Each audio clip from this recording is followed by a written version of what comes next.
Que a graça e a paz do nosso Senhor Salvador Jesus Cristo, aquele que reina para todo sempre, esteja para todo sempre em nossas vidas. O ano é da graça e a graça é validada para ser compartilhada. Então ela só é validada, só vai ter sentido se você compartilhar ela. É isso, igreja? Que a gente entende? Há uma condição, não é verdade? Então, quando a gente fala de validade, então não adianta, só vai ter validade se realmente a gente compartilhar, se a gente expressar essa graça, e não em um culto bonito, e não com ministração que fala aos nossos corações, mas realmente a gente deixar essa graça fazer efeito em nossas vidas. Amém? Quebrar os preconceitos que existem dentro de mim, dentro de você. Aqueles que você só pode falar com o outro quando você vencer os seus dentro de você. Porque tem muitas coisas que a gente quer reclamar, mas dentro de nós ainda, bem da gente ainda, a gente não resolveu essas questões com a gente. Porque quando a gente vai dar um conselho, ou falar alguma coisa, né, ou corrigir alguém que a gente não está vivendo, isso se chama hipocrisia. Não é verdade? Me lembro de Atos dos Apóstolos, capítulo 10, irmã Sarinha, quando Jesus Cristo tem uma visão, mostra Pedro ali, e desceu um vaso como um lençol, e dentro tinha todos os bichos, inclusive aqueles que para os judeus eram imundos. E Jesus disse, todo mundo sabe esse texto, Jesus disse: Pedro, mata e come. E Pedro respondia: não, Senhor, porque na minha boca nunca se entrou algo imundo. E Jesus replica essa graça aqui, que Pedro já entendia, sim ou não? Replica: Pedro, come. Até Jesus dizer para ele: Pedro, não chame de impuro aquilo que eu purifiquei. Vá em certo lugar assim, um outro nome Cornélio, vá lá, porque é um homem cheio de obras, um homem que tinha um bom testemunho, mas precisava, para ser salvo, precisava entender essa graça que já era validada na vida de quem? De Pedro. Pedro já entendia. E Pedro obedece, Pedro não faz a vontade dele. Pedro vai e reconhece em Atos 10, 34, que verdadeiramente Deus, a graça de Deus não faz acepção de pessoas. E olha que mesmo assim, quando ele chegou na casa, ele já foi logo dizendo: você sabe que não é lícito um judeu falar com outra raça. Mas o orgulho foi para o chão e ele realmente validou a graça de Jesus na vida dele, ministrando essa graça. E a Bíblia diz que Cornélio e todo mundo que estava com ele ali foram salvos.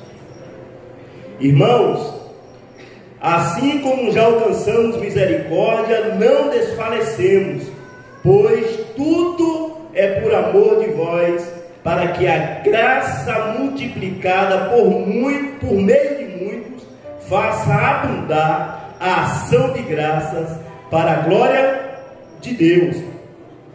Toda a criação expressa a graça de Deus, é o que nós estamos aprendendo esse mês, que nos diz: dai graças ao Senhor dos senhores, porque a sua benignidade dura para sempre. Aquele que com entendimento fez o céu, porque a tua benignidade dura para sempre. Aquele que estendeu a terra sobre as águas, porque a sua benignidade dura para sempre. E nós estamos aprendendo que no grego a graça é um cálice, que significa um favor imerecido. Eu não merecia, você não merecia, mas Ele fez, Ele morreu por nós em qualidade de pecadores, como está em Romanos capítulo 5, versos 8, que Deus dá prova do seu amor para conosco, em que Cristo morreu por mim e por você, ainda lá no pecado. E nós temos aprendido também, que é interessante, é para repetir mesmo, em hebraico Shem, que significa curvar-se por um favor imerecido, ou a condescendência de um ser superior por alguém.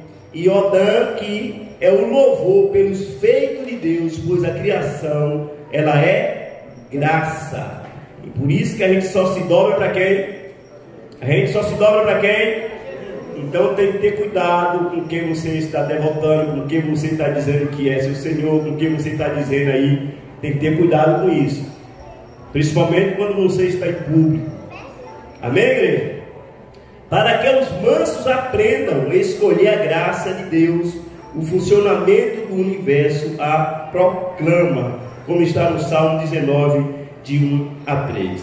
O nosso desafio de hoje: Deus intima a criação para o juízo do povo da graça. Deus intima toda a criação para o juízo do povo da graça. Você faz parte do povo da graça? Abra sua Bíblia no Salmo 50. Nós vamos ler de 3 a 8. E depois a gente vai pular para o 14 e o 15, igreja. Vem nosso Deus e não guarda silêncio. Perante ele arde um fogo devorador. Ao seu redor esbraveja grande tormenta. Intima os céus lá em cima e a terra para julgar. Julgar o quê? Para julgar o seu povo. Congregai os meus santos, os que comigo fizeram o quê? Aliança. Fizeram o quê? Voto por meio de sacrifício. 6. Os céus anunciam a sua justiça, porque é o próprio Deus que julga. Escuta, povo meu, e eu falarei, ó Israel, e eu testemunharei contra ti. Eu sou Deus, o teu Deus. Não te repreendo pelos teus sacrifícios, nem pelos teus holocaustos, continuadamente perante mim. Versos 14. Oferece a Deus sacrifício de ação de graças, e cumpre os teus votos para com o Altíssimo. Invoca-me no dia da angústia, e eu te livrarei, e tu me glorificarás. Ou seja, Deus está chamando a criação para ver como Ele está preparando o povo que vai governá-la.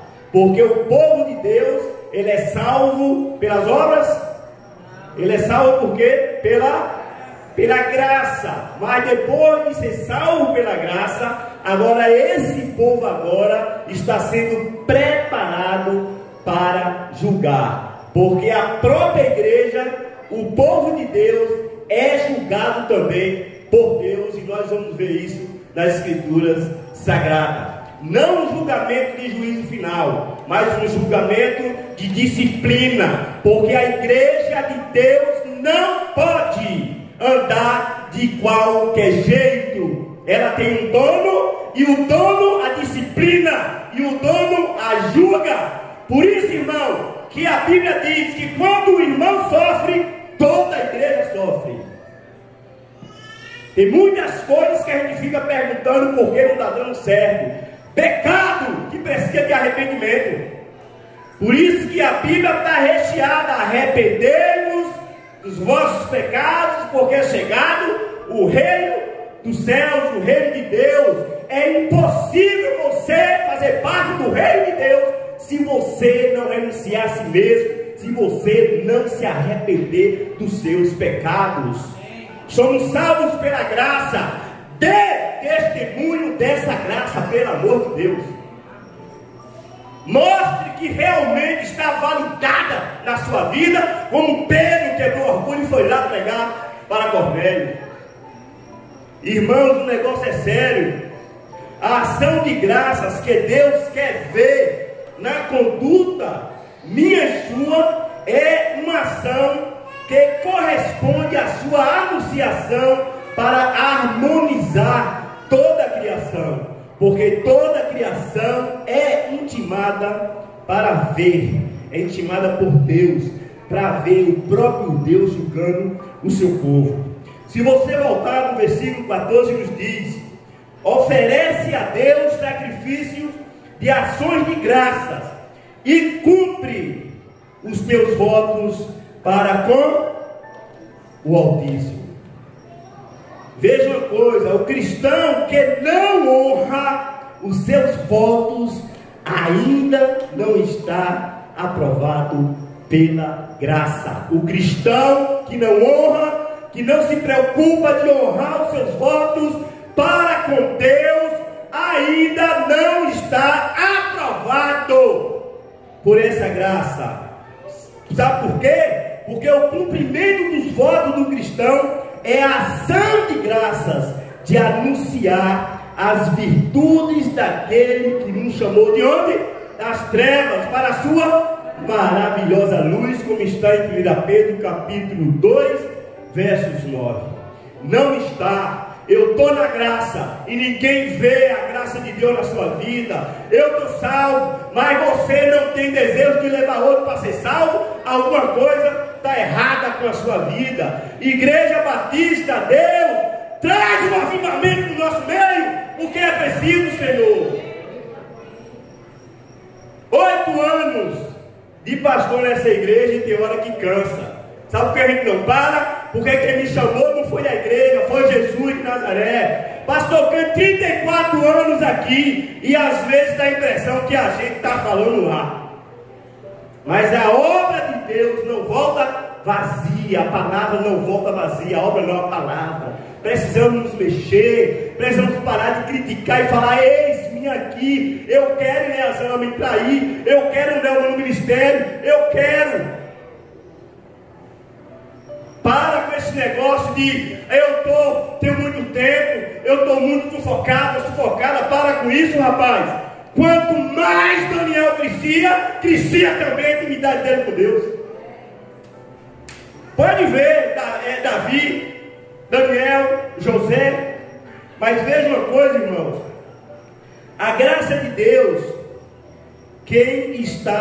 graças a Deus, que quem está debaixo da graça não é isento das penalidades por má conduta. É julgado, sabe, irmãos? Aqui na terra, não só pelos seus atos, mas também por seus conceitos obtidos de fontes anticristãs, e assim subjuga raciocínios contrários. Abra sua Bíblia em 1 Pedro capítulo 4 e vamos ler os versos de 12 a 19.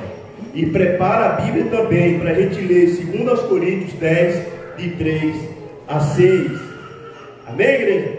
Diz assim a palavra de Deus: amados, não estranheis o fogo ardente que surge no meio de vós, destinado a provar-vos como se alguma coisa extraordinária vos estiver acontecendo. Ou seja, o negócio ia ser bravo, o negócio não ia ser fácil de passar aquela tribulação, aquele escândalo.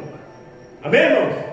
Pedro alertando, e ele diz mais, no 13: pelo contrário, alegrai-vos na medida em que sois coparticipantes do sofrimento de Cristo, para que também na revelação de sua glória vos alegreis e exultando.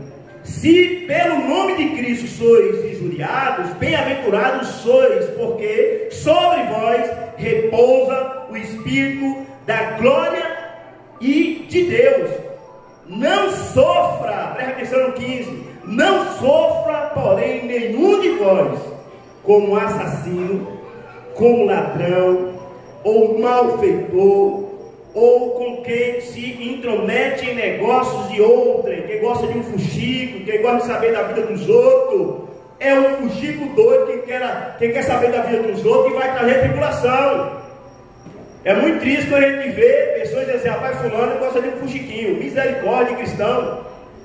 Está dizendo para não se meter nas coisas dos outros aí, amém, igreja? Então, onde se sofrer como cristão, não se envergonhe disso, antes glorifique a Deus com esse nome. Se sofrer, porque a ocasião de começar o juízo pela casa de Deus é o que, irmãos?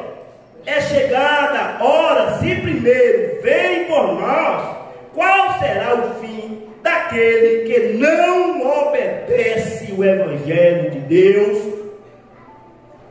Se a própria igreja, o tempo todo, e Deus convoca toda a criação para testemunhar disso, imagine só a pessoa que não é cristão ainda, que ainda não aceitou Jesus ainda.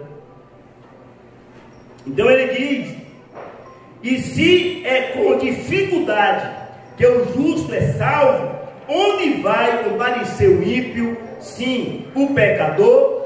Por isso também os que sofrem segundo a vontade de Deus, encomendem a sua alma ao fiel Criador na prática de quê? Do bem. O negócio está rochando, você tem que praticar o bem. Não ser mexeriqueiro, não se meter na vida dos outros, não sofrer por coisas que você está provocando esse sofrimento. O sofrimento bom é por causa do Evangelho. Atitudes do Evangelho, o mundo diz, é abestalhado, que se fosse comigo eu não faria assim. Não é assim? Mas a gente está debaixo de uma graça que manda você se humilhar o tempo todo. Se humilhe, porque quem se humilha não deixa espaço para ser humilhado. Amém? Veja mais. 2 Coríntios capítulo 10, de 3 a 6. Porque embora andando na carne, não militamos segundo a carne. Quem tem corpo de carne aqui, levanta a mão. E os prazeres vêm. Só que nossa milita não é com a carne, como está em Efésios 6,12. Não é contra a carne nem sangue.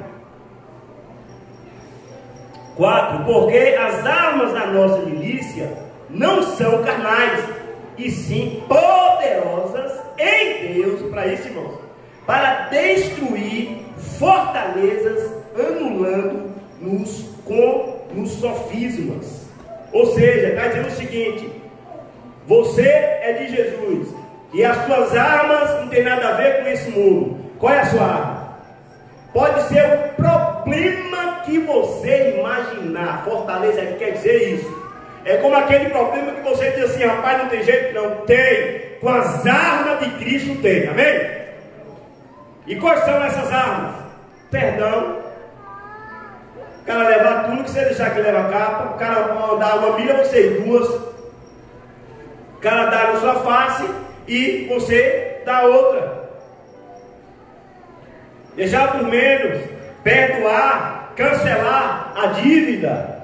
É isso que ele está dizendo aí. A gente está onde? Sim. E de toda altivez que se levanta contra o conhecimento de quem? De Deus. E levando cativo todo pensamento à obediência de quem, irmãos? De Cristo.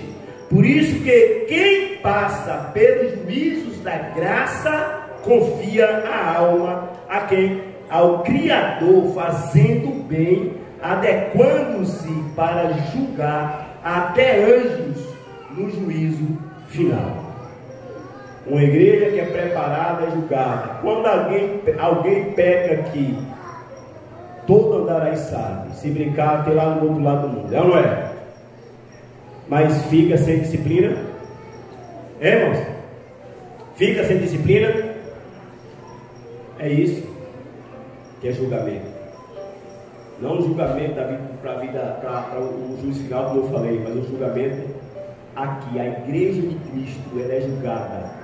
Quanto mais tribulação ela vai passando ali, ela é julgada ali, ela é preparada, porque ela vai vencer tudo, como está na palavra de Deus, e tem vencido, porque as portas do inferno não podem prevalecer. Contra o quê? Contra as portas da igreja. 1 Coríntios capítulo 6, de 1 a 5. Por isso que é muito sério, irmãos. Por favor, pratique as pregações. Um cristão, irmão, sem compromisso, não tem nada a ver com a igreja, não. Pastor, eu não me mando na igreja. Vou repetir, um cristão sem compromisso não tem nada a ver com a igreja.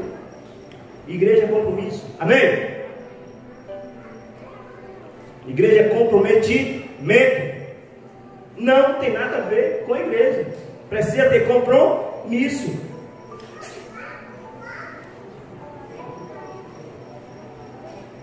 Lendo os Coríntios, eu falei? 6, não foi? De 1 a 5. Veja que coisa.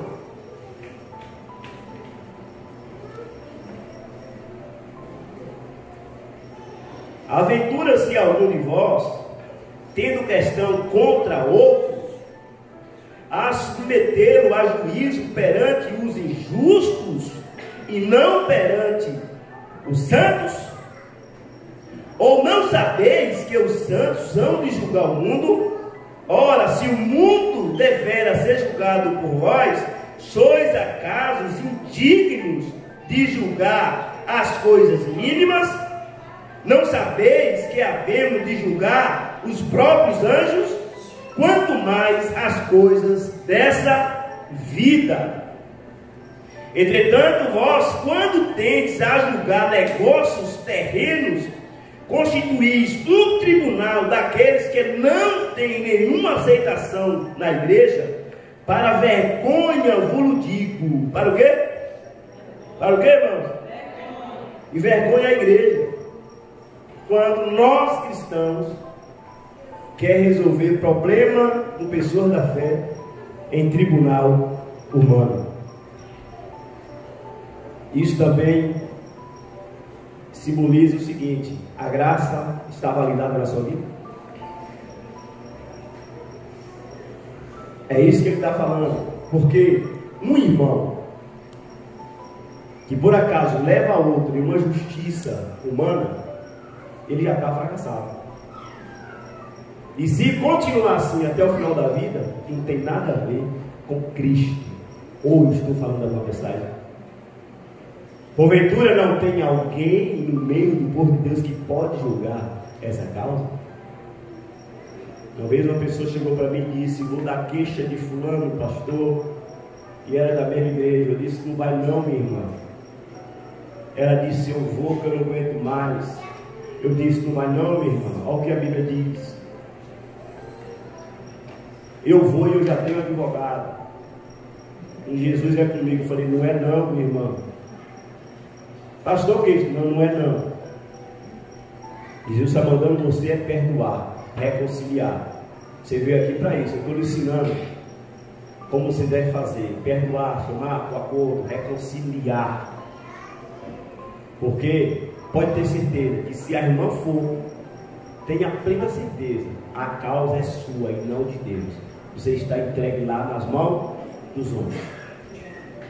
A irmã saiu e graças a Deus que passou um tempinho, a irmã foi meditar na palavra de Deus, falou: sabe de uma, eu vou perdoar mesmo, que eu sou crente. Amém, irmãos? Precisamos entender isso. Precisamos praticar isso. Tantas coisas acontecem comigo, com você, com a igreja, e a gente precisa demonstrar ações de graça. Tem gente: vou dar um culto de ação de graças. Senhor, obrigado, Senhor, pela minha vida, por mais um ano de vida. Que misericórdia. Lá fora o Satanás já está. Todo mundo ali não reconhece a pessoa como cristão. Então, ações de graças. Olha, irmão, ser grato a Deus não é você dar uma coisa a Deus, não, porque nada é seu, é tudo de Deus. Amém?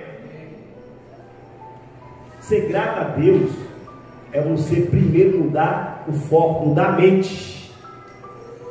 Tem hora que a gente fica muito preocupado em mudar as vestes, muda primeiramente, porque quando mudar a mente, metanoia, tudo vai mudando. Amém?